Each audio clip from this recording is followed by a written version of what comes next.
Une fois que vous avez reçu une offre de plusieurs banques, voici les points qu'il faut comparer. Donc, vous comparez le taux de la banque 1, de la banque 2, de la banque 3, le taux hors assurance. Vous comparez le montant des garanties et le contenu des garanties. Donc, quel type de garantie qui vous est proposé? Est-ce que ce sont des garanties où vous payez et ensuite on vous rembourse quand vous avez terminé le prêt? Est-ce que c'est des garanties que vous payez et on vous rembourse rien? Vous allez regarder aussi les assurances, combien coûtent les assurances et qu'est-ce qu'il y a dans les assurances, qu'est-ce qu'il y a des délais de carence.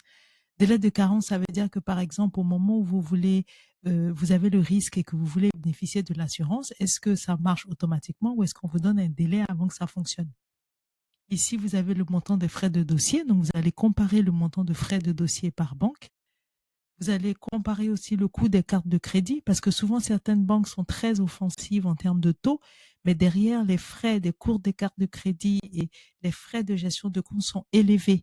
Donc si derrière vous n'arrivez pas à suivre parce que vous ne pouvez pas payer les cartes de crédit, les gestions de compte et ça commence à être lourd pour vous, notamment par exemple si vous avez un profil modeste, même si le taux est bas, il faut aussi regarder combien vont vous coûter les cartes de crédit, les frais de gestion de compte, etc. Vous pouvez aussi faire la liste des contreparties parce que certaines banques en profitent, comme c'est très rare qu'un client vienne de lui-même ouvrir des comptes épargne, etc. Quand vous faites un projet immobilier, c'est l'occasion pour la banque de pouvoir vous rencontrer et vous proposer beaucoup de contreparties. Donc, il y a certaines banques, elles sont très sûres de l'épargne. Donc, elles peuvent vous proposer d'ouvrir des comptes épargne et d'alimenter régulièrement ces comptes épargne-là. Donc, il faut aussi voir si vous êtes en capacité de faire ce genre de choses. Vous avez aussi le coût du crédit. Donc, une fois que vous avez tout calculé, vous avez tout rempli dans le tableau, vous pouvez faire le total, donc, du coût du crédit hors assurance. C'est combien ça vous coûte vraiment. Voilà.